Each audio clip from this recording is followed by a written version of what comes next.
Hello and welcome to 302 online. We already have our first question of the day. For worksheet 1 question A4, the recurrence relation, binary search. Is it okay to assume that the constants are 1? So t of 1 is equal to 1? You are okay to assume that yes, the base case would be t of 1 is equal to 1, or even if t of 0 was equal to 1 or 0. You could do those assumptions. You can always do those assumptions whenever the base case is not given. So that is fine. All right then. So today we are going to continue where we left off last class, which is to talking about queues, right? Because last class I started to talk about stacks, and we looked at the asymptotic complexity of a stack in terms of time. By the way, in terms of space, it's not really that important because they are essentially taking, a fixed amount of space in the case of an array, or a variable amount of space in case of a linked list. So it's not really interesting to look at, so we're just kind of moving on from that. There will be algorithms where we will care about the space, but stacks and queues, not really.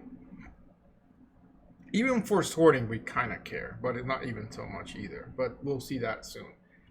Okay, and that's because really, in both cases, unless you're dealing with resizes, it doesn't matter much.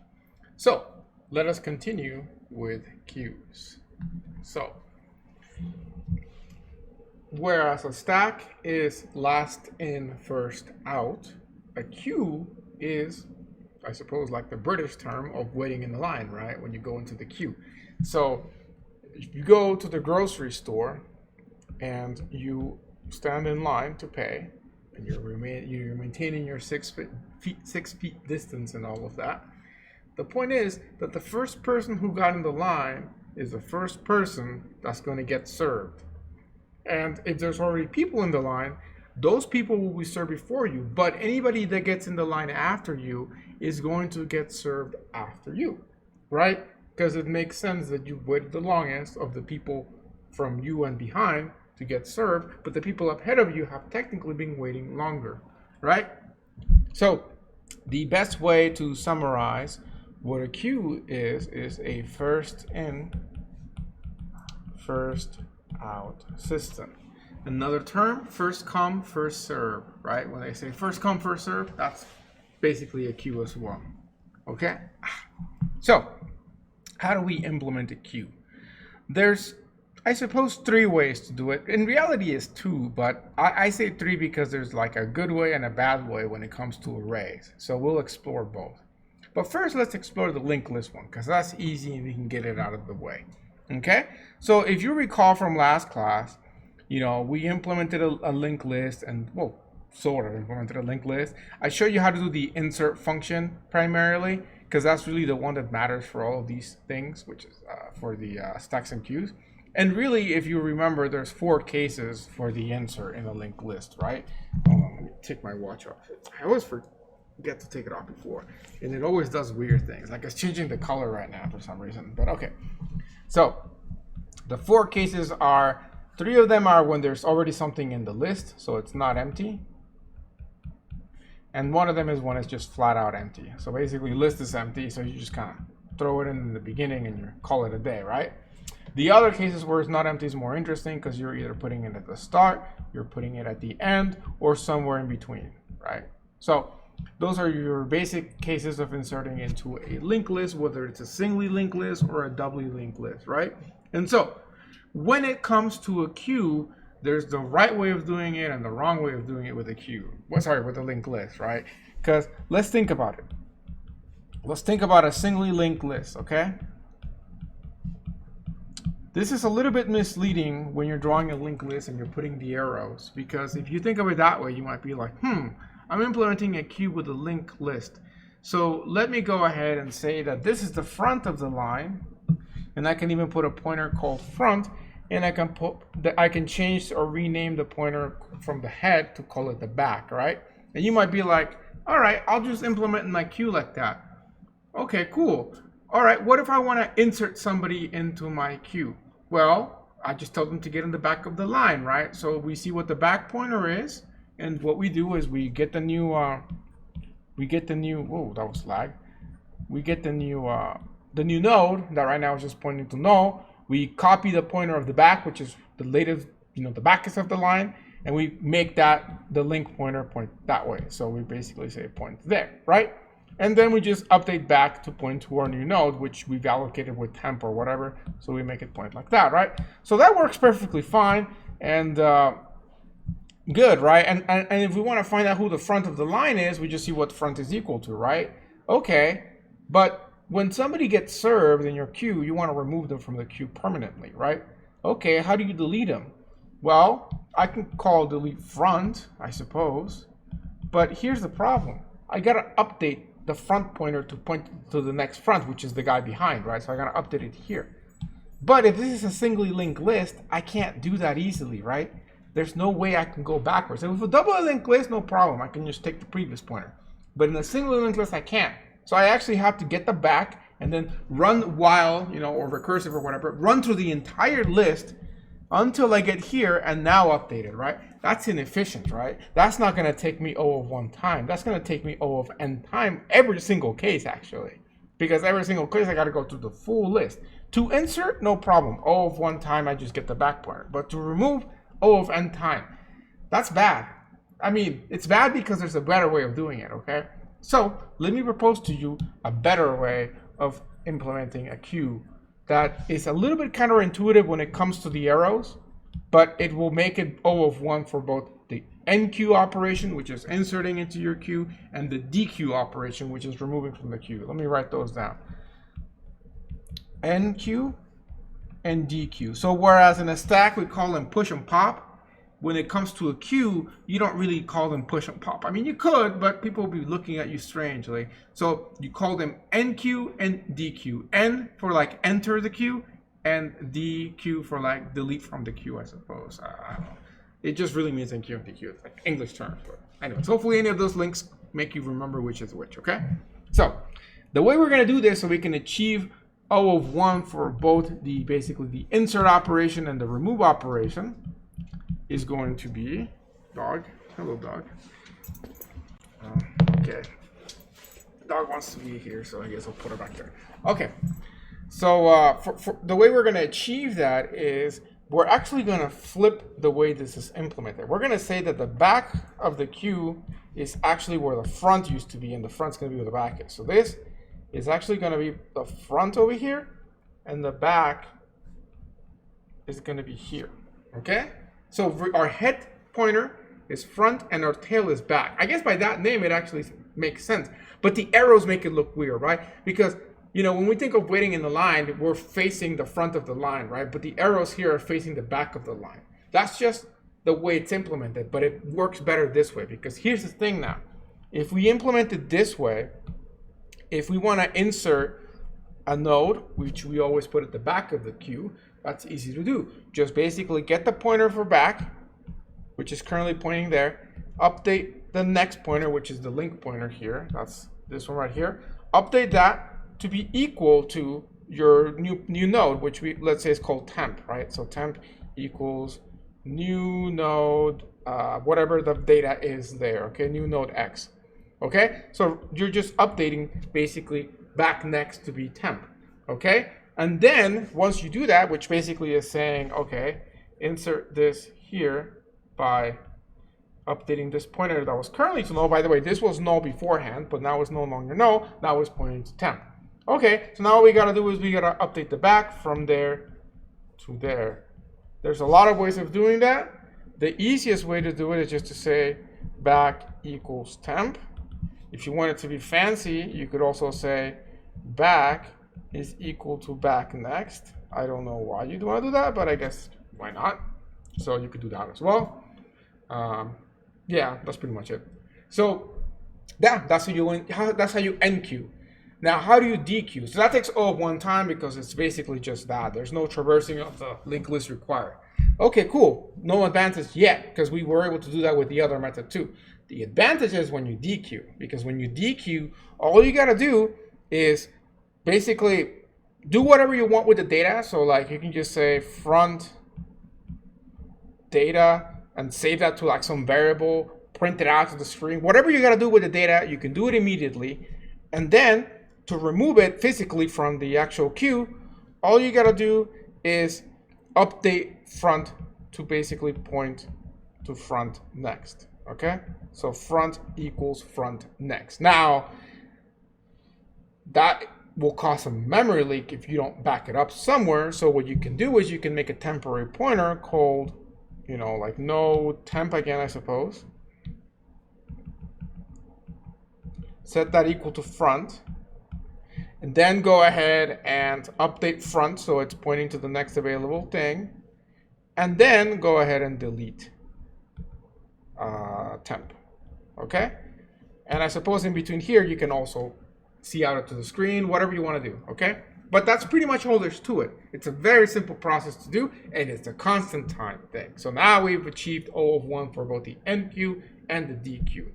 Searching in the queue, like if you want to look what's in the queue currently, yeah, that's going to take O of n time, but you don't usually do that. It's kind of like a stack where you can't really see into it other than the front of the stack. Or in the case of the stack, you can only see the top, right? In the case of the queue, the only thing you can kind of see is the front. You can't even technically see what's in the back. But again, you know, it's your code. You can do whatever you want with it. I'm just telling you what the purest version of a queue would be, okay? So that's pretty much all there's to it. You can do O of 1 for insert and removal, which is NQ and DQ. Other popular operations that you might find in a queue is typically going to be similar to the stack, some sort of top where you can just look what's in the front without removing it. And there's also peek, I suppose, which applies for both stacks and queues. And if you say peek like 2, it's like look at what the second item that would come out would be. In the case of the peek is like looking at who's in second place, so not in the front but behind the front, or in the stack, what's not on the top but like underneath the top, right? But again, it's not part of like the pure one. The pure version of a stack or a queue only have 2 functions. In the case of queue, it's NQ and DQ. In the case of stack, it's pop and push. Okay? So yes, we have 32 viewers. Cool. All right. So that is moving. That's it. It's pretty much all there's to it for the linked list version. So yeah, it's not exciting, but at the same time, it's kind of nice. Okay, like it's efficient and fast, and you never have to worry about resizing it. Frankly, it's the best way to do a queue. However, if sometimes you just need to make it in an array. Why? Well, I suppose that if you were really trying to see what's in the queue at all times, like you really care for some reason, which I can't think of why, then I suppose that making the peek fast would require you to be able to access any spot. So I suppose that could be one reason, but really I don't know why other than that. But then again, there's always a reason why something, so that's why we'll cover it. So let's look at the bad way of doing a stack first, or sorry, a queue in an array, and then look at the good way. So similar how we kind of show you the bad and the good here, okay? So the bad way is trying to implement it, dog left, is trying to implement it in sort of like how you did the stack. So you have an array, and then you have to keep 2, and I'm going to call them probably pointers at some point, but all they are indices, okay? Kind of like the stack had an indice, which was the top. You have 2 indices here, which we'll call front and back. They're just regular integers, but they're there, okay? And they are going to point to whatever the next available spot is, or could also be to the last spot used. So for example, in the case of an empty queue, you know, you gotta because it's an array, you gotta define a size ahead of time, right? So you can just do powers of 2 and start out with like 8 or something. In this case, we got 2, 4, 6, 7, so we need 1 more. 2, 4, 6, 8. Okay, there we go. But it can be any size. You can make it 10. You can make it, well, ideally, because you are going to have to resize this probably if you need more space. You want to start at somewhere that for your program would make sense. But if you need to resize it, you got to make the decision. Do you double the size? Do you square the size? Do you just add 1 to the size? That's up to you. Of course, that means that the resize is going to take over in time because you got to copy everything into a new array. So that's the same as a stack, the same as anything. It's just O of n always because you got to copy the data, okay? Not important to what we're doing. But anyways, so the sort of the poor way of doing this once you have your front and back is you just kind of say, well, we'll make the front be here and then the back also here, And then as we insert it, the back will keep shifting. So let's say we insert the letters. Let's do letters. Okay, so we put like a B, and then what we do is we can. There's two ways of doing this. You can either always point to some valid data, or you can shift it every time so the back is pointing to the next available spot. So I'll just go ahead and do that. So the back is always pointing to the next like free space to add. If not, you can always point it to the last thing added, but then when you insert, you do +1. Very basic thing. And then let's say you insert another B in there, and then this gets shifted back. Like that. And then you insert a C, and then a T, and then a U. Okay, these are random letters. I hope they don't mean anything. Okay. So then that's a bunch of enqueuing. Let's say now you dequeue some stuff. So you dequeue like once. So in that case, you delete whatever the front is pointing to, and then you shift it back by 1, which is basically ++. So, you know, the code would be like F++ at some point, okay? You could probably do you could do it in one line of code. You could do like C out, Q is the name of the array, and then do like F++. That will get you the current value, but then it'll increment it, right? So there's a lot of ways of actually implementing this. You'll get to implement it at some point. So anyways, okay, we go ahead and we insert like 2 more letters. So let's say A and T. Go there. I forgot if we were pointing to the last item or the next available spot, actually. I guess it doesn't matter. But I think we were pointing to the next available spot. Yeah, okay, so we'll put it there. Okay, and then we maybe dequeue one more thing. This shifts back. And now you enqueue one more thing. So you enqueue an F. Okay, and so now this is pointing out of bounds of your array, because it's technically pointing to slot 9, right? 0, 1, 2, 3, 4, 5, 6. Okay, slot 8, my bad. So here's the thing. If you try to insert again, if you dequeue, yeah, you can still dequeue. You can dequeue this if you want. Bam, done, whatever. But if you want to enqueue or insert, the same thing, you've run out of space at this point, right? Because like you can't go out of bounds. You might segfault, right? So what do you got to do now? You got to resize the thing. And when you resize, sure, you can, as the process of resizing, because you got to copy everything, then you can just copy it at the beginning or again, you know, like that. And then resize the rest, right? So you can fix the gaps in the beginning. But that's the thing. You have to fix something because you ran out of space, but technically you still had 3 perfectly nice spots available, right? In fact, I know that I erased them here, but I could have left behind whatever the data was, and it wouldn't matter because the F is pointing to the right spot, right? You never use spots again. So it's like a single use slot. And so it's not efficient because I have run out of space, but I had space available. So like, it's a waste, really, okay? So this is why this is not that good to do, because you're essentially not taking full advantage of the memory you have. It's kind of like doing memory leaks, that you just keep allocating memory and never use memory. You're like, I just use it once and throw away kind of thing. Okay? So how do we fix this problem? Or how do we make this better so that we can always take advantage of the full space of the array? Well, what you do is you don't think of it as a square or I suppose a rectangle. Instead, you think of it as a circle, right? So we are going to instead create basically a circular array. Terrible circle. Here, let me use the advantage of technology. Aha, there we go. And then another one. Like that. Look at that, it's beautiful. And so now, the array is still the same array you got before, but now you're not thinking about it as an array, as a flat array. You're thinking of it as a circular array. So now if we do the same thing with the F and B, let's just start inserting first. Before we even understand how to implement it, let's just show you that this will solve this problem.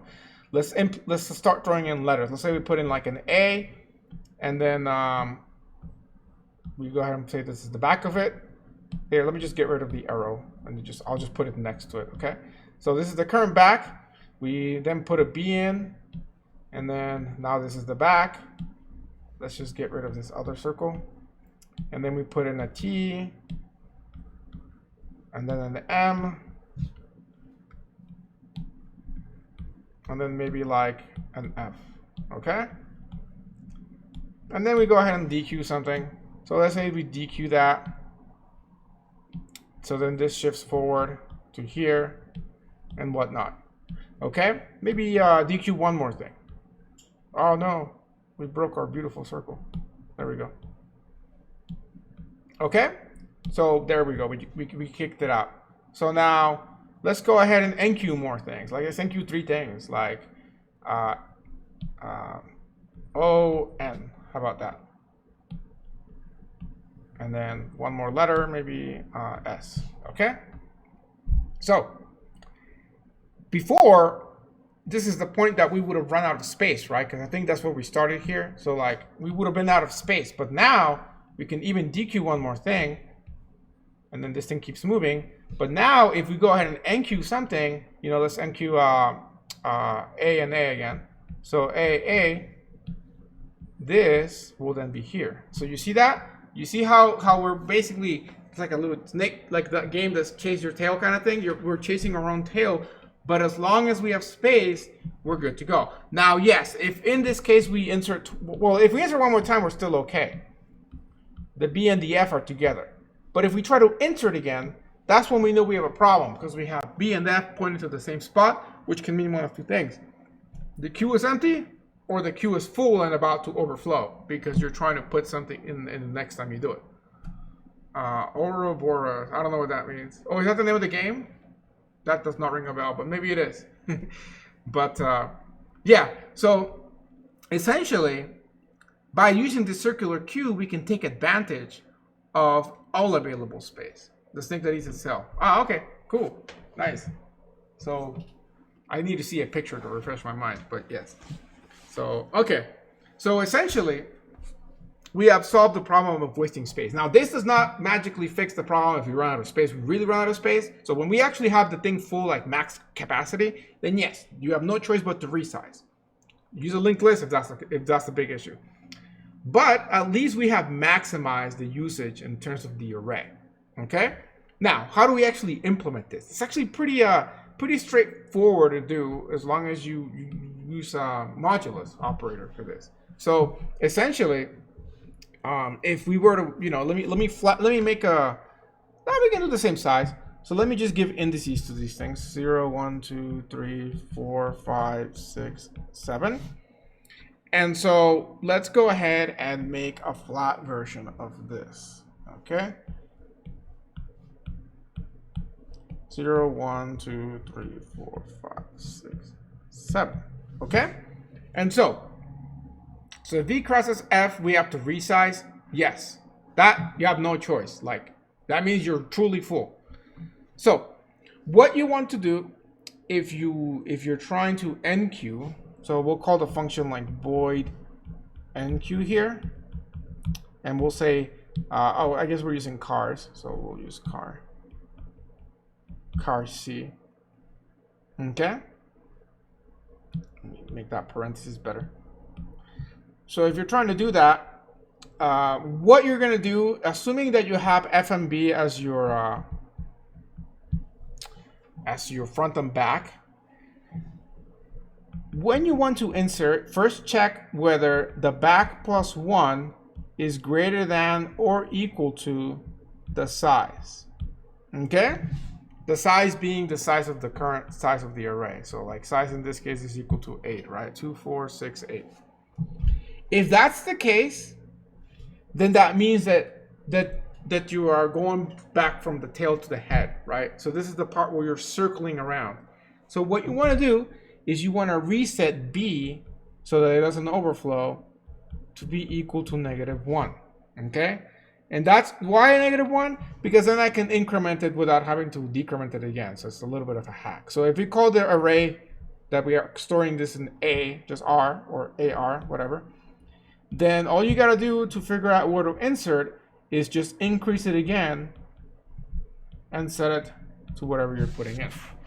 Okay, so essentially all we're doing, and this is really putting this in shorthand, but I could put this in like 6 lines of code. All we're doing is we keep increasing it, you know. So if it's like, if we still have space available before we reach the end, then this line of code is not going to run, right? Because b is going to be smaller than size. So then you just increase it by basically going up by 1 and then putting it in there. Okay, that's easy to do. But the flipping part around is where these lines of code come in. These 2 lines right here. This is the part where you flip around. And the way you do that is when you reach the end, you can go ahead and do this. Now you could also rewrite this into a single line of code by using modulus. So this whole thing can be rewritten into essentially something of this format. So AR equals B plus mod size. I think that would work. Let me think for a second. Increase it by 1 and then the size, we'll give it to 0.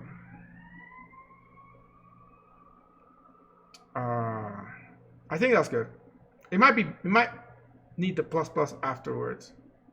No, this is good. Yeah, this should work. So yeah, you can replace this whole thing and say void equalizer, not equalizer, what? NQ. Like that. Okay? So there you go, single line of code.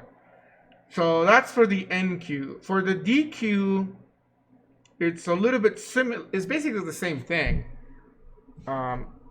You can either do it the long way or the short way. So for that one, we'll make it valid returning because we want to return what you're DQing. So we'll say car DQ. It doesn't take any input parameters. That is basically going to return. What's the name of the array? R. And then F plus mod. Oh, okay. So maybe, oh no, that's technically okay. Yeah, I was just thinking about the plus instead of the post increment before the pre increment, because technically speaking, B would have the old value.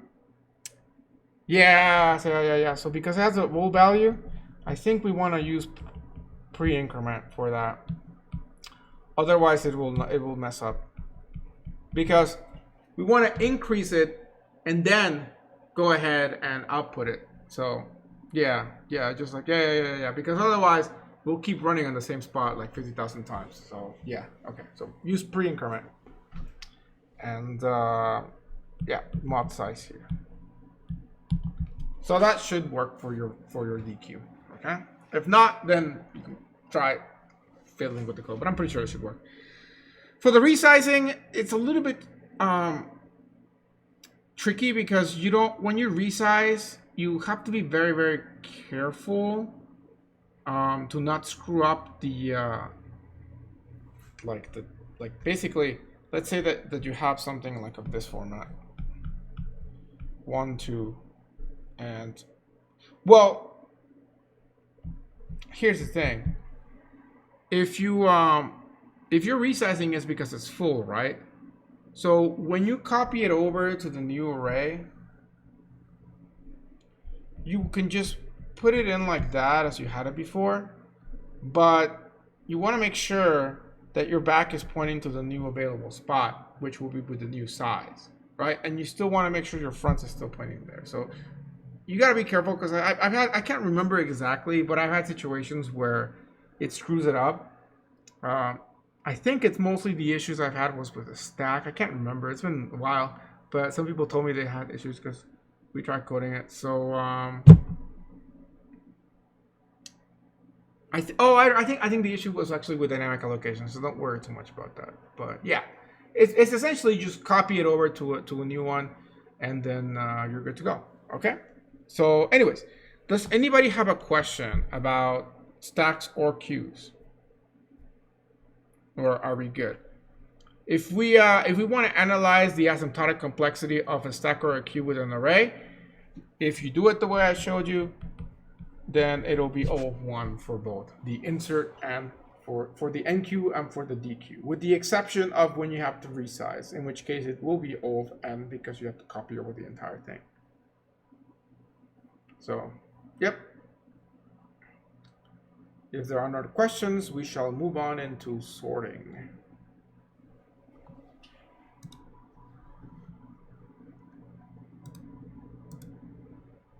Okay, no questions, I suppose. So, let's talk about sorting. All right, so what is sorting? I hope you guys all know at least bubble sort so far, but you might know a couple others. We are going to go over a couple of sorting algorithms in this class.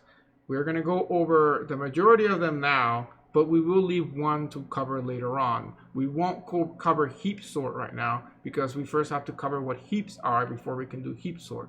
And so once we cover heaps later on in the semester, then we'll go over heap sort. It'll take us like 5 minutes after that because it's just like a tiny change that we have to do. But what we're going to go over is going to be, I suppose, bubble sort for a minute, then insertion sort, selection sort, merge sort, and finally quick sort. I don't know if we'll get to quick sort today, but if not, we'll do that next class. For quick sort, we're going to learn two partitioning methods, Lamuto and Horowitz method. And for the other algorithms, we're just going to learn one way of doing them, but some of them have different variations. The first one being bubble sort, actually. So before we talk about sorting, I wanna talk about the lower bound of comparison-based sorting, okay? And I also want to talk about some terminology that may come in useful. And one of them is what a stable sort is, and also what else do I want to say? In order, yeah. What in order means. Is it called in order? I think it's called in order. In place. No, in place. I think it's called in place. So that's another good one to know. And then, yeah. Okay, we'll do that. And then, of course, I want to say what the lower bound of comparison-based sorting is. So actually, let's start with what a stable sort is, okay?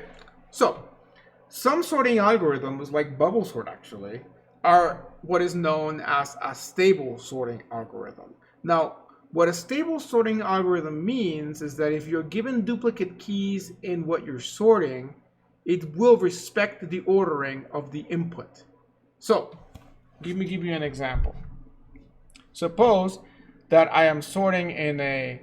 oh, I should mention this. I don't know if I mentioned this in 202 or 302, so I'll mention it again. When we say the word sort in ascending order and descending order, we know what we mean, right? Ascending order being like 1, 2, 3, descending order being like BCA, right? Also, when we're talking about sorting and we're saying ascending or descending order, we usually specify what it means for something to be ascending or descending, right? In numerical case, we think of ascending order as a bigger number, right? In an alphabetical case, we think of ascending order as a letter later down the alphabet, right? However, the decision of what is greater than something else, which is what essentially boils down to, if a key, which is a single item that we're sorting in the list, and another key are compared, those two things have to be either one is greater than the other, one is less than the other, or they're equal, right? Those are the three cases that we have to consider. And if you're sorting a list of items, you have to define what it means for an item to be greater than the other one. Again, for alphabet and letter and for numbers, that's trivial. But you may be sorting something beyond that. Like, for example, let's say that you're sorting colors, right? And in that case, which color comes before another color? That's what you have to decide. You have to decide which color is greater than what other color, and by that same token, which color is less than another color, and what it means for two colors to be equal, which I guess in that case would be literally like yellow, yellow, right? Or green, green.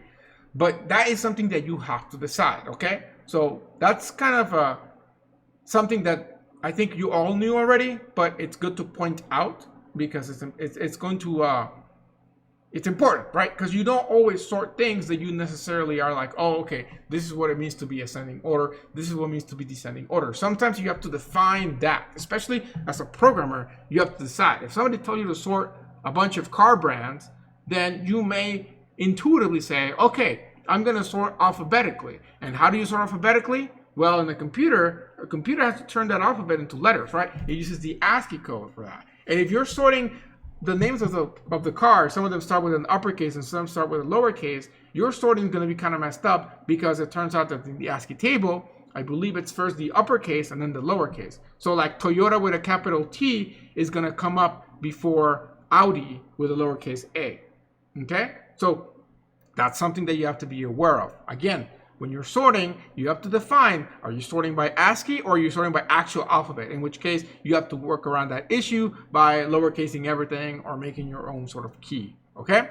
So that's the first thing I want to talk about. Now, the second thing is, stable sorting is when you have two keys that are considered duplicates, okay? So let's go to the basic example of numbers. If you're sorting the following list, we have 1, 2, 2, 5, 3, okay? Let's say that we're sorting this in a non-descending order. Now, what does that mean, non-descending? This is the part I don't know if I told you already or not.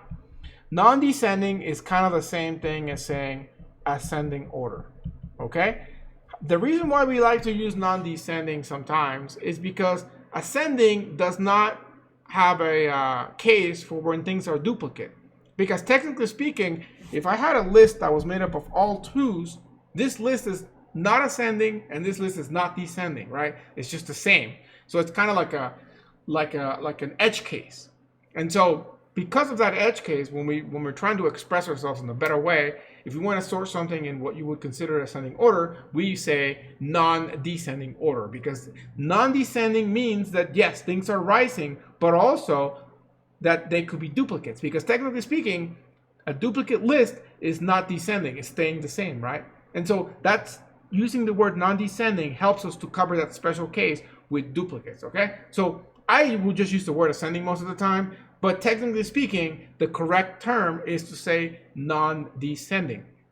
But to say token, if we have a list that is descending order, so like going down, the correct term would be to say non-ascending order, okay? Because that again covers the case when there's duplicates.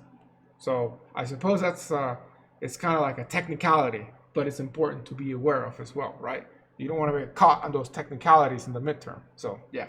Okay. So anyways, going back to what stable sort is, with a stable sort, if we're trying to sort this in a non-descending order, the ending solution is going to be 1, 2, 2, 3, 5, right? That's going to be your non-descending order.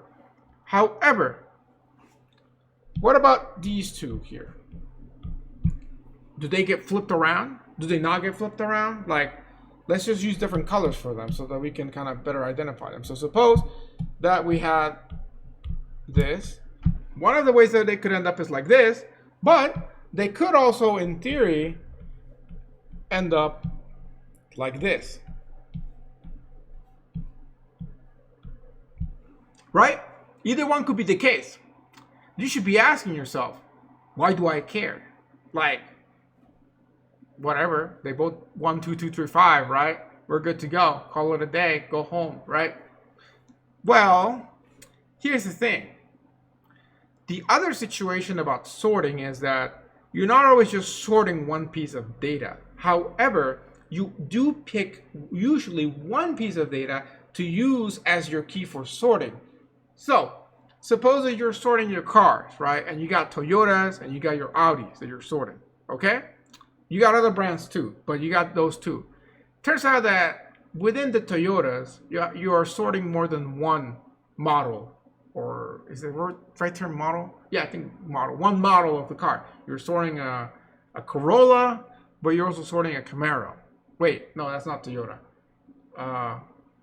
Wait, is there a Toyota Camaro? I don't know. Well, okay, I know that Toyota Matrix, yeah, Matrix. So you have Toyota Matrix and you have Toyota Corolla.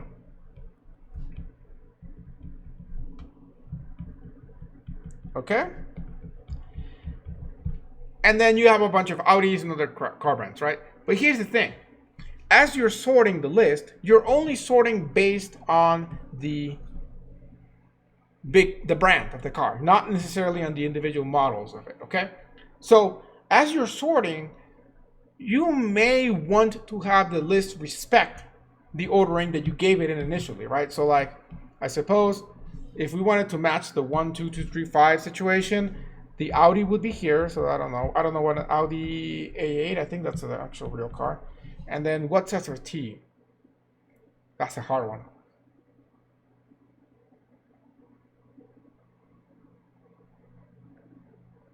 Volga, I suppose. That could be after T. I think that's a legit brand. And then we need one with W. Oh, Volkswagen. I can't spell that, but it does definitely go after Volga. Okay, that works perfectly because then we got 1, 2, 3, 5. There we go. Okay, so as you're sorting this, yeah, Volks, you're right. I believe that the term Volkswagen comes from the German term for no, I forgot. I knew at some point. But it's like a generic term they gave in like World War II or something. Volvo's a good one too. Let's use Volvo because I don't know about Volga. It might be with a different letter. Volvo gonna Volvo, right? Isn't that the thing for Steam? They make a meme. The people's vehicle. So, anyways, all right. So, the people's. That's what it means. You're right. So then, okay, yeah. Volks car, yes. So, because they put the word Volks in front of a bunch of words in German, so this probably means because it's the people's. Yes. Good catch on that. We're learning German. We're not screw data structures. Let's just learn German. Yeah. Okay. So. We got ourselves a 1, 2, 3, 5. So as we're sorting this, the original unsorted method is that 5 and 3 are flipped. So the Volkswagen and the Volvo are flipped, right? So as we're sorting them, we may have internally already sorted the Toyotas. And if that is the case, then I suppose that the Toyota Corolla should go before the Toyota Matrix, right? And as we're sorting now, so like first we ran a sort on the... And if you took me for 202 like a long time ago, when we did the unigram and bigram, that's kind of what we did, right? We sorted by one and then sorted by another one, right? So we might have sorted this already by like the individual models here, like the Corolla and the Matrix. But now we're sorting by the manufacturer, and so we don't want that sort to mess up the individual sorts here, right? When we sort this, we want it to respect that ordering here, but still sort the other stuff, right? And so in this situation, stable sort is very useful because stable sort, we are only giving it this part of the key, right? We're not giving it the other part. We're not giving the A, the Corolla, the Matrix. I have no idea how Volvos are branded, like what number, but I do know that the Volkswagen, there's a Beetle, so we'll put the word Beetle here.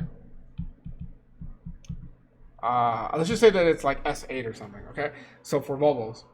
And so in this case, we wanted to respect this stuff. We wanted to respect that. So the stable sort will respect it. It will maintain the Toyota Corolla before the Toyota Matrix. It's not going to flip them.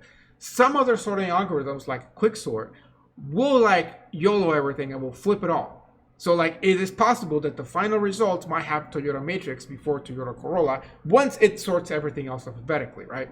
So how do we avoid that? Because as we'll know, quicksort is pretty much one of the fastest ones that we have out there. Well, in that case, we have to modify the key that we're using to sort, and then we could use it to use both the manufacturer and the individual model as the entire key. But that is going to slow down our algorithm a little bit, or sorting potentially, right?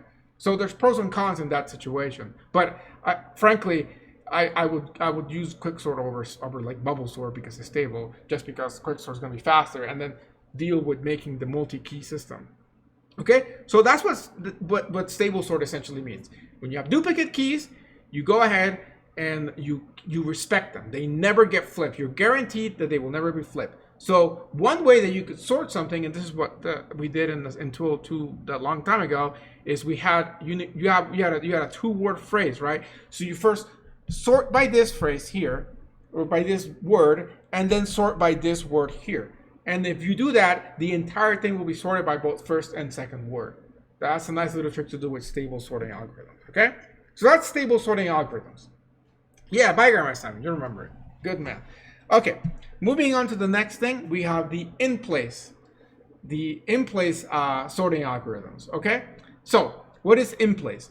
Some of the algorithms that we know, like bubble sort, will sort the data within the same input data that you give it. So when you give it an array to sort or a linked list, whatever you're holding the list of information in, it will sort it in there, and you don't need any extra space, with the exception of needing one more variable, just a temp, for your swap functions to essentially work. But it's just one single like integer if you're sorting integers, or one car, or one double, or one string, whatever it is you're sorting, okay? But you just need one. And then you need, of course, to hold the array somewhere. That's what in-place means, that you're able to sort your data without requiring extra space. Other sorting algorithms, like merge sort that we'll talk about, are not in place. They require to have extra space available to be able to do the sorts. In the case of merge sort, you're going to pretty much need twice the size of the input. So if your array has 10 items, you're going to need 20 spots to be able to do it in a painless way. Some algorithms that are not in place can be converted in place, but it slows them down. And pretty much anything that's in place doesn't benefit from not making it in place if it's originally meant to be in place. Bubble sort is in place because remember, when you got your bubble sort, so I guess this is the time when we go over bubble sort. Let's say that we're doing the one, what was it? 1, 2, 2, 5, 3. Bubble sort works by having two sort of indices again. I want to call them pointers, but they're not pointers. You know what I mean. And then what you do is you see, if you're doing in non-descending order, you compare them and you see which one's bigger. And if you're doing it again in non-descending order, if the one on the left is smaller than the one on the right, it is maintaining the non-descending order you're trying to do, you do nothing. You shift them. It's a sliding window process. You just shift them to the next one. If, and here, I guess we'll keep going. In the case they're equal, do nothing. In this case, do nothing. Finally, we get something interesting. So if the two items you're looking at do not follow the sorting manner you're doing, so the non-descending order, which in this case they don't, because 5 is greater than 3, so it's not it's non-descending. In this case, it's descending. It's not non-descending, right? So in that scenario, we do have to flip them to maintain our property. So what you do, technically speaking, is you put it in your temp, move this one over. Come on. And then take it out of your temp again and put it there, right? So this is in-place sorting because you don't need any extra space other than the single temp variable, okay? So that's pretty much bubble sort. If anybody really wants me to, I can go over more in detail bubble sort, but I hope not. It's bubble sort. You must have learned it at some point. In addition to that, I have, I'll post a link for Geeks, I suppose, where they can go over a big bubble sort example. But I was going to point something out. I don't know what it was. Whatever. I'll just keep going. Probably not useful then. So there's a thing about bubble sort, okay? How long do you think, in terms of time complexity, does bubble sort take to run? If we think about how long bubble sort takes, is every time that you run the algorithm once, yes, you're right, it's n squared. So every time that we run the algorithm once, we guarantee that one item is sorted. Okay, just one item. And it's actually the biggest one because it bubbles it all the way to the top. Biggest one in the case of non-descending. In the case of non-ascending, then it would be the smallest one, right? So we can guarantee that at least every time you run one iteration of bubble sort, one item will be sorted, right? And so if we run it 5 times, 5 items will be sorted. So if we're trying to write like a recurrence relation of this, we're basically saying that every time that you run it, it's going to be T of n is equal to T of n, essentially minus 1. You do one time. But here's the catch though. This is for one iteration, but the iterations themselves require looking at each of the items of the entire array, which is of n time itself. So essentially, this is going to take n squared because of that, okay? So another way you could look at it is if you see that there's a for loop and then there's another for loop, right? And so each of those runs n time, and so that is where n squared takes in. Now, what is the best case scenario of bubble sort, and what is the worst case scenario of bubble sort? So what is the omega and the big O? And this is a trick question, I'll tell you that. But still, I want you to guess. You know, even if you're wrong, it doesn't matter. I want you to guess. What do you think the big O and the omega of bubble sort is? Both n squared. Do we have any other guesses? Anybody else want to try? I'm not saying this is wrong, and I'm not saying it's right. I just want to see if there's any other guesses out there.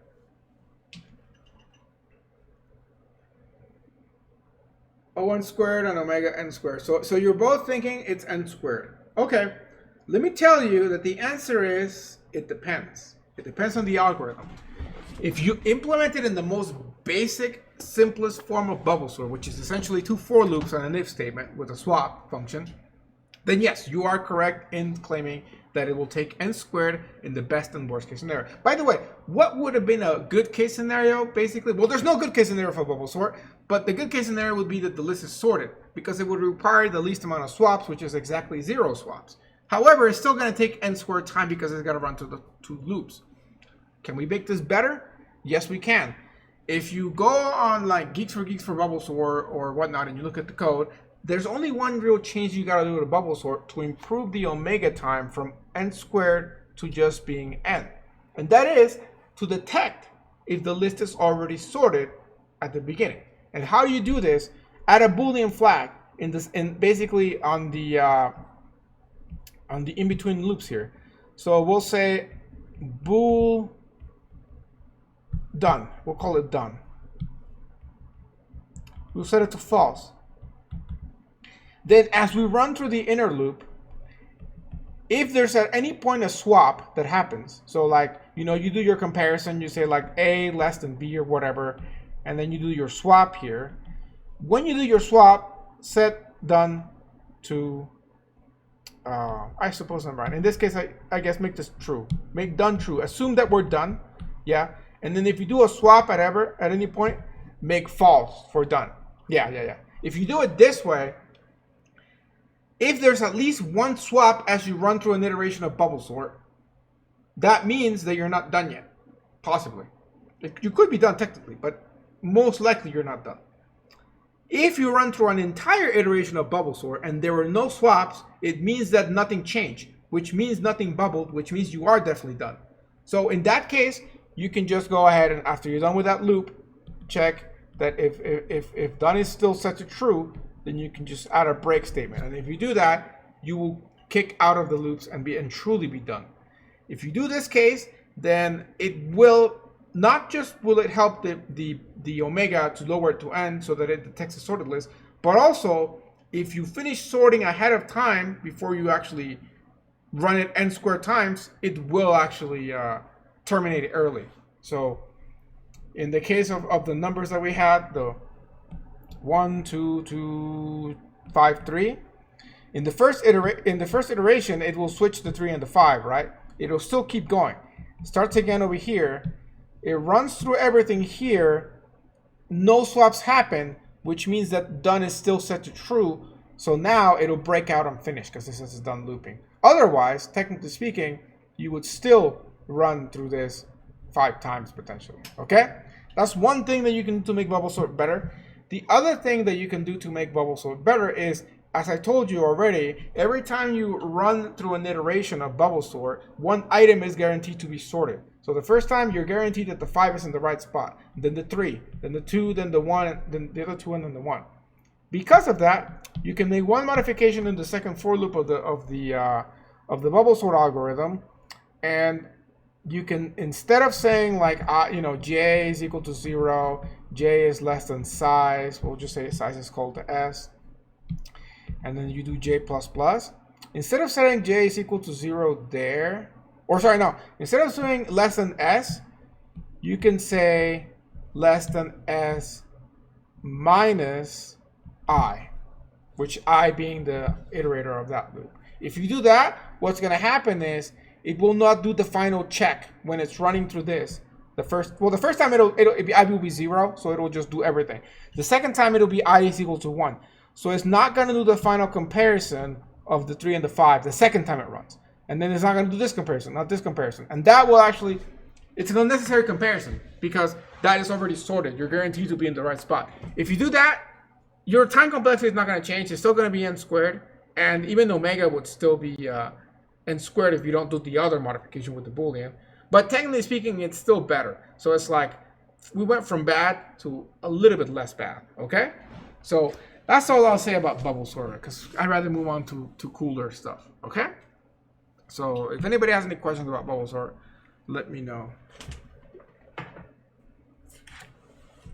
So let us move on, and I will put this because I always flip insertion and selection sort. So let me just make sure. Okay, all right, that's insertion sort, cool. So let us go ahead and do insertion sort next.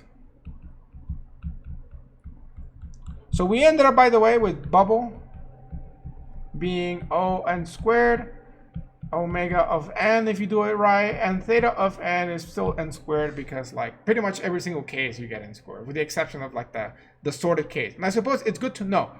It's always good to know how you achieve that special case. And in the case of bubble sort is list is sorted already, okay? Obviously, Bogle sort is the superior one. Yes, clearly, Bogle sort. I mean, it's exponential. Bogle sort is n factorial, not exponential, sorry. And so n factorial is a cool number, right? It's got an exclamation point. So clearly it is indeed superior. Yes, in place. Oh, lower bound sorting. So maybe before we do insertion sort, we should ask ourselves, can we do better than n factorial or n squared? Before I even show you more sorting algorithms, you know, let's understand, like, a lot of the times people ask, what's the fastest you can do something, right? Or people will say the inspirational quotes, if you dream of it, you can achieve it, right? Well, I'm here to crush your dreams and tell you that you don't, you know, if somebody came here and said, I can make a sorting algorithm faster than n log n for all cases, then I would say, no, that is impossible. And then you would be like, but nothing is impossible. This is what they tell me. And I'd be like, nope, this is impossible. Because it turns out that it is. It has been mathematically proven. Now, I'm gonna get attacked because technically speaking, you could make it faster. But we're talking in a sort of sequential manner. You can do parallel programming and make things faster by essentially splitting the workload between multiple nodes. Sure, you can do that, make it faster. I'm just saying a single computer, a single device running in essentially binary computer, not like quantum or anything like that, because quantum does make some things that would otherwise take exponential time into, I believe, linear time. But I'm not talking about those situations, okay? I'm talking about a sequential computer with technology we have today. You cannot make a C++ program that can sort faster than the asymptotic lower bound. So that's what the lower bound means. So on Canvas, I have, and I'll post a link here in case you want to open it with me. I have sort of the proof of that. Now the proof is a little bit tricky, so I'm just gonna share the screen here and show it to you. Tricky, but at the same time, it's not bad. It's called the lower bound of comparison-based sorting. There we go. Okay, so let's kind of look at this and understand. So first of all, how we count how long something takes to sort is the number of comparisons we make. Okay, whether those comparisons lead to a swap or not doesn't matter.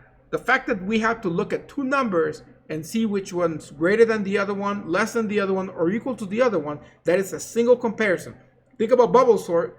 Even if the numbers don't swap, you have to look at them to confirm that they won't swap or otherwise, right? You can't just like us as humans, we see a list that's like almost like sorted.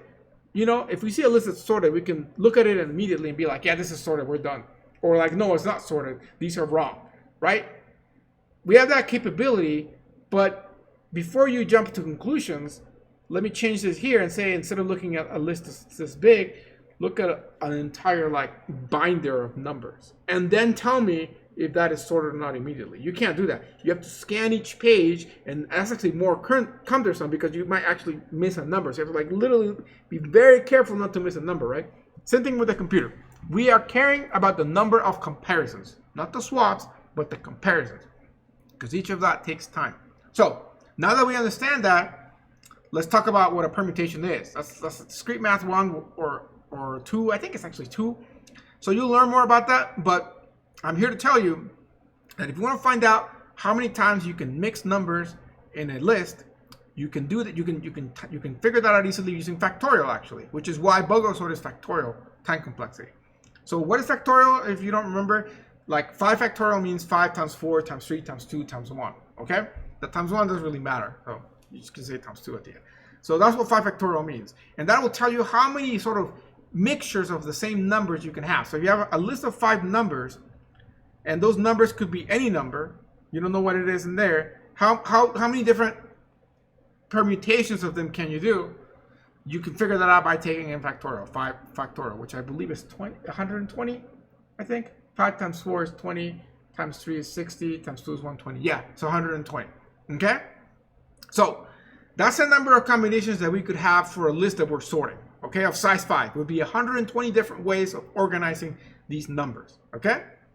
So the next part of this proof is to see the number of sort of decisions that we have to make, okay, in binary, so in bits, to figure out how many we have to do. And it turns out that that would be the logarithm of that n factorial, okay, so logarithm of n factorial. And that is going to basically be what the lower bound is, okay? Now, how do we get to that to the logarithm part? Well, understand what logarithm means again. 2 to what power is going to be n factorial, right? And that's basically what we're doing because we're comparing two things. So like how many of those we have to do to get to the n factorial, okay? So essentially, this can be written as n divided by 2 to the power of n divided by 2, okay? Why divided by 2 part? Because again, it is, you can think of it like checking left and right, and each of those being the number of yes or no, right? It's a yes or no decision. Is this, do we swap this or do we not swap it, essentially, okay? So because of that, we can take that one rule that I told you that you can bring down the exponent from the n divided by 2 outside of a logarithm. And so this becomes n divided by 2 times log n divided by 2. Now the 2's here are just constants, right? So we can just throw them away. We can make them c b equal 1/2 or whatever. And that's how we essentially get n log n, okay? It's a lot harder than it looks here. So if you want to know more, go ahead and read this and look at the source, which is here listed, talking about Germans. .de is a Deutsch, I suppose, URL. So yeah, you can check that out. But what this boils down to for us is that the lower bound of comparison-based sorting is going to be n log n. What, again, this means is that no algorithm in its worst case scenario can it come up with a faster solution, okay? So it's important to understand this because we're looking at the word omega, but we're talking about the worst case, okay? So it's a little bit tricky to understand. We are saying that a sorting algorithm that we have, a comparison-based sorting algorithm that we're looking at, this algorithm, if we feed it the worst possible input that we can think of. Now, what is that going to be? It depends. For example, what is the worst possible input for bubble sort? It actually turns out that the worst possible input for bubble sort is a list in the opposite form of what we're sorting. So if we're sorting in ascending order or non-descending order, and we feed it a descending order list, that's the hardest one. That's the one that's going to require the most bubbling, because after this runs, it's going to become 5, 4, 3, 1, and then from there it's going to be like that, and then from there it's going to be, oh, I screwed that up, hold on, 4, 5, 3, 1, and then 3, 5, 1, and then 4, 3, 1, 5. So that is the entire iteration there, and the next time you do this, you're gonna basically end up with that, and then you're gonna end up with that, okay? So the worst possible input that you could give bubble sort for like the maximum amount of iterations, even if we do the one with the Boolean check and with the check with the I, is this format, a descending order. So give it a list backwards and it just screws up bubble sort. That's the worst case for bubble sort. All sorting algorithms have a similar scenario. It doesn't necessarily have to be a situation where it's a descending order list or something. We'll talk about some of them, like how we can do that with like quicksort or merge sort. But there is always a worst case, like the worst case scenario, okay? So what we're saying is, if given that special combination of numbers that is the worst case for an algorithm, in that worst case, it can never be better than n log n. In the best case, sure, it can be n. Sure, in fact, you could have an algorithm that just says, yes, it's sorted always. And you can say that that's constant time, right? But it's going to be wrong, technically, if you don't give it a sorted list. So I suppose that's not really a good example. But in the best case, it's going to, an algorithm that just checks whether the list is sorted or not will take n time, right? At the very least, n time. Why at least n time? Because you got to look at the list at least once before confirming it. Otherwise, you're guessing, which won't give you the right answer all the time. But if you're guaranteeing that your algorithm will always give you the right amount of time, it will at least take n time to look at the list, right? So I suppose that's the lower bound of checking something, is to check the list at least once. But here, for the comparison-based lower bound, what we're saying is, given the worst possible input for an algorithm that it can expect, it cannot do better than n log n. It can do worse than that. For example, quicksort, you feed it a bad combination of numbers, it'll be n squared. Bubble sort will be n squared. Bubble sort with best case could be n. Quicksort with best case is still going to be just n log n. Actually, yeah, n log n. So, it should be n log n. I can't think of a scenario where it could be better than that. So, yeah. Essentially, no algorithm can give you better than n log n in the worst case, okay? So hopefully you guys understand what that means. But read that Canvas link for more details about that, okay? It also talks about that there are other kinds of sorting algorithms that are not based on comparison, such as radix sort and bucket sort. We can talk about those maybe next time a little bit, of what radix sort and bucket sort are. At least bucket sort, that's an easy one that I can talk about in like 5 minutes. But those algorithms, you might be like, oh, I can sort with bucket sort in n time. There's a catch. With bucket sort, the size of the input matters. So if you're sorting, the names of the car brands, you're looking at the individual characters there, and so it's kind of cheating, basically. You're basically cheating it because it's still going to be slower. Because, again, in comparison base, you have just one bit of information per step, which is a yes or a no. With other things like bucket sort, there's more than one bit of information you're looking at. And that's why the time complexity of those is O of n. So it's not like they're magically better. There's a catch, okay? So that's kind of the generic cover of that. So anyways, important. I guarantee you I will ask you what the lower bound of comparison-based sorting is in the test. So, yeah. Insertion sort now, finally. So, insertion sort is how we play a deck of cards, or how we organize a deck of cards in our hand. So, for example, if we have the following numbers in here,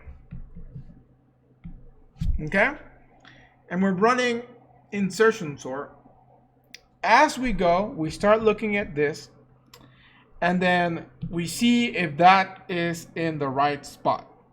Okay? So is 4 in the right spot? Well, this is all we've seen so far. So yes, we will say that it's in the right spot. We look at 3.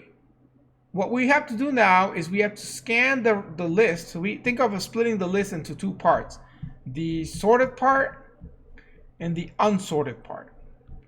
And what we got to do is basically take the next number in the unsorted part, scan the sorted part, identify where it goes, and then put it there. So in this case, we take the 3, we scan this, we see that it goes here, and then we move on. Okay. Now we look at the 2, and we got to scan the existing list to see where the 2 is going to go. So it goes in there. That's not bad. Look at the 10, scan this list, see where it goes. It goes at the end of the list, and then move on. scan this, see that it goes in the beginning, and then you're done. That's essentially how insertion sort works. So look at the number, scan the existing list that you already sorted, and insert it. It's called insertion sort because you're inserting it, right? So when you're doing it with a deck of cards, that's kind of what you're doing, right? You start from the left to right, and you take your card and you put it in the right spot, and then you take the next card and you put it in the right spot, next card and put it in the right spot, and so on. So I think there's like an animation that I can show you for it. If you go on Wikipedia for a lot of these sorting algorithms, they have some cool animations. I'll let you look at those actually in your own time, but because normally I would like screen share them, but copyright issues on videos, I don't know.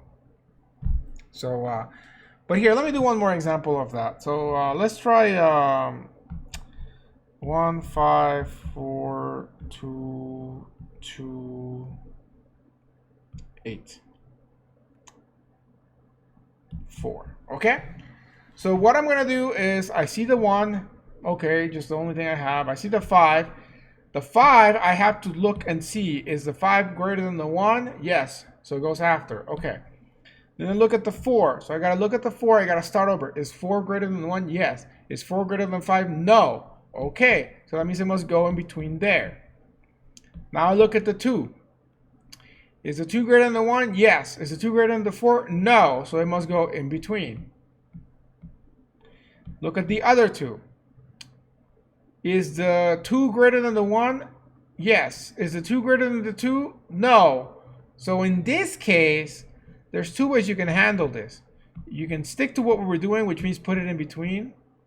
However, if you do that, this is no longer a stable sorting algorithm because these 2's flipped, right?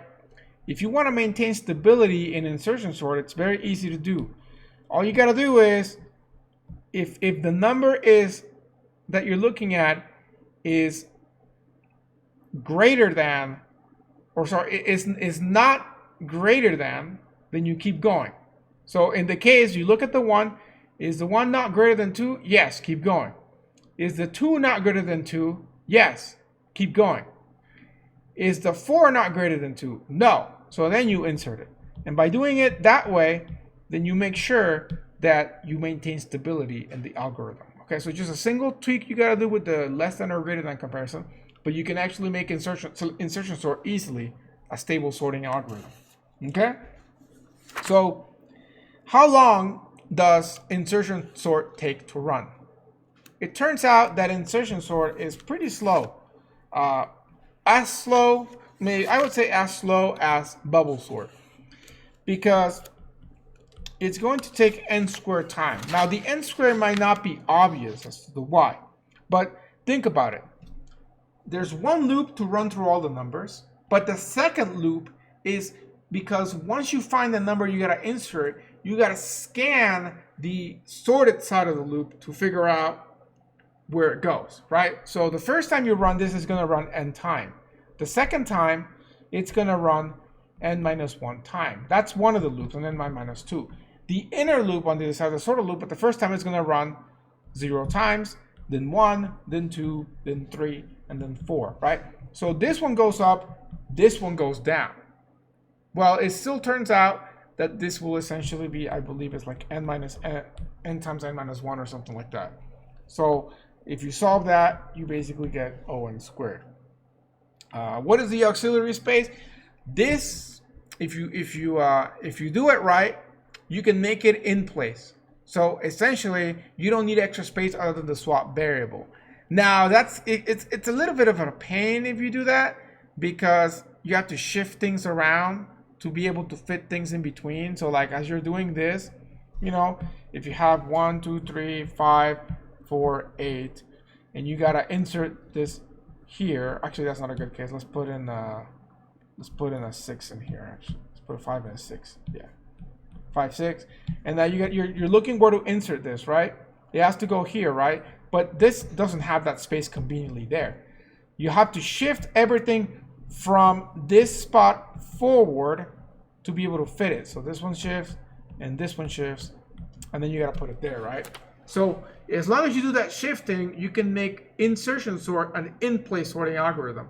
Otherwise, if you're making a brand new copy of the array, then it's not in place technically. It's n plus 1 divided by 2, if I recall. I believe, yeah, I think you're right. Not n minus 1, n plus 1. And then the divided by 2 being because it's half. As this goes to half, this goes out. So, yeah.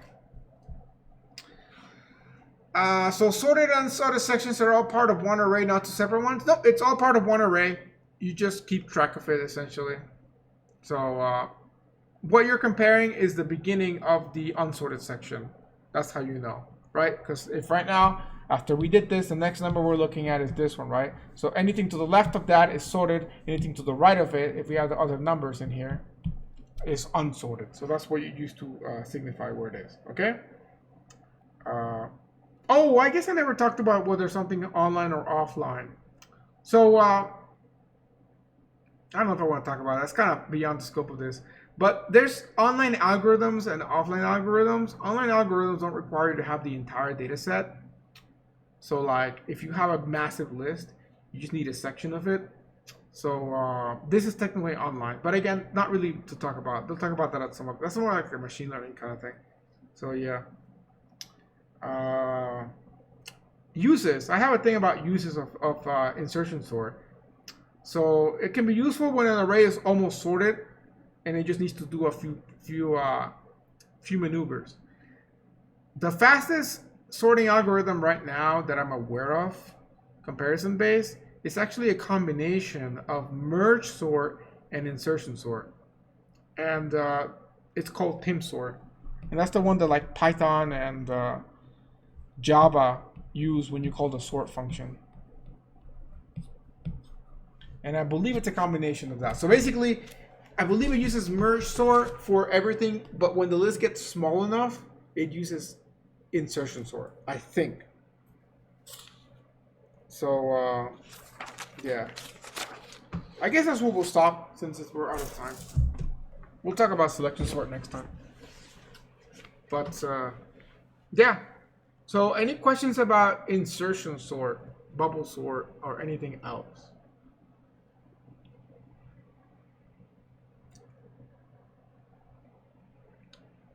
By the way, the exam is currently scheduled for, I said October 7th, I believe, October 7th. So it's 2 weeks from today. So my plan is to finish sorting by next week, the end of next week. If not, we still have the Monday to finish it. That way we finish fully sorting. And then sorting will be the cutoff for the exam. I think so, unless we like magically finish sorting next class, then I'll have more. But I highly doubt it. So yes, and that'll be a nice cutoff because then we start trees. So yeah. So anyways, that's it then, I suppose. So thanks for watching. Today we talked about some sorting stuff. We will continue more stuff. Will we do a review? We'll probably try and do a review at the end of the Tuesday lecture or the Monday lecture. If we have the time. It really depends on when we finish sorting. So, yes. Mostly, I'll try and do. If not, we can find a separate time beyond class that we could, like, do another video. Maybe start early. Instead of, like, 4, start at, like, 3:30 or something. And then do that way. Or just do it, like, at now, like, at 5:15. We'll figure it out. But, yeah. Yep, no problem. Hope you guys learned about sorting. I will post some links on the comments and it's already on Canvas for the sorting algorithms so you can see some videos. These are the easy ones. The only hard one is quicksort, which we'll talk about. But anyways, have a good weekend. Stay safe. Get your homework done. And take care. Bye.